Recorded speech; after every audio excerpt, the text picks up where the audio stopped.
Hello! Hi! నమస్తే అందరికి ఎలా ఉన్నారు? బాగున్నారా? నేనైతే ఇంట్లో చికెన్ ఊరగాయ అయితే చేశాను. ఊరగాయ ఎంత బాగా సూపర్‌గా టేస్టీగా అయితే వచ్చింది. నేను కువైట్‌లో చాలా సార్లు చేసేదాన్ని. చాలా వచ్చేది. కువైట్‌లో మనకి చికెన్ కువైట్ ఇంట్లో ఫ్రీగా దొరుకుతది కాబట్టి బోన్‌లెస్ అయితే ఏసేదాన్ని.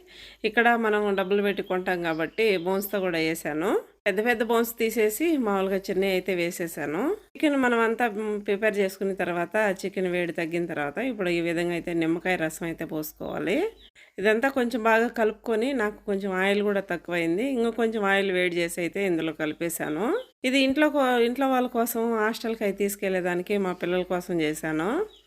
నిజంగా చాలా బాగా సూపర్‌గా టేస్టీగా అయితే ఉంటది నాన్ వెజ్ తినే వాళ్ళకి. నేను కువైట్‌లో ఉండి నాకు పెద్దగా మసాలాలైతే పడదు. నాకు ఫుల్ గ్యాస్ ట్రబుల్ అనమాట. అందుకని నేను కొంచెం లైట్‌గా తీసుకుంటాను. ఈ ఊరగాయ నేను చేసే విధానం అయితే సూపర్‌గా టేస్టీగా అయితే ఉంటది. మీకు ఎవరికన్నా రెసిపీ కావాలంటే కామెంట్ చేయండి. నెక్స్ట్ టైం నేను చేసేటప్పుడైతే వీడియో అయితే పెడతాను. ఇది మనకు నిలవ గూడక ఉంటాది. ఒక 2 నెలల వరకు.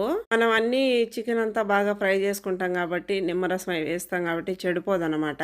అయితే ఇప్పుడు ఇది పంపించేదానికి ఈ విధంగా అయితే పెట్టేశాను. వీడియో కనుక నచ్చితే లైక్ అండ్ షేర్, సబ్స్క్రైబ్ అండి. ఈ విధంగా